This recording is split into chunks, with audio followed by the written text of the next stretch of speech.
Dottor Orlandi, oggi parliamo di cicatrici. La possibilità di sistemare cicatrici, quando è indicata?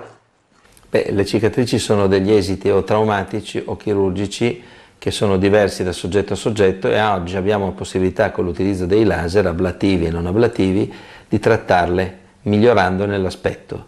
Non è mai bene promettere dei miracoli perché è un settore difficile da trattare, ma diciamo che se gestito bene con una certa quantità di trattamenti, perché l'errore fondamentale è promettere che con una seduta si ottenga il risultato migliorativo. Non è così. I laser hanno un'azione importante, ma devono essere utilizzati con più sedute a seconda del caso clinico. Non tutti i casi sono ugualmente difficili e drammatici da risolvere, però i risultati possono arrivare anche a un miglioramento del 70-80%, che in casi come gli esiti di acne profonda o di gravi cicatrici post-traumatiche o chirurgiche possono dare delle grandi soddisfazioni al paziente.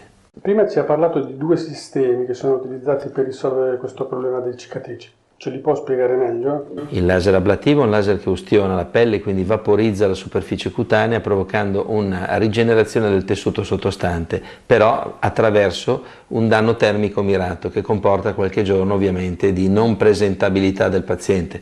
L'altro laser, un po' meno efficace nell'immediato, ma che comporta il poter andare a cena la sera stessa, ed è il non ablativo.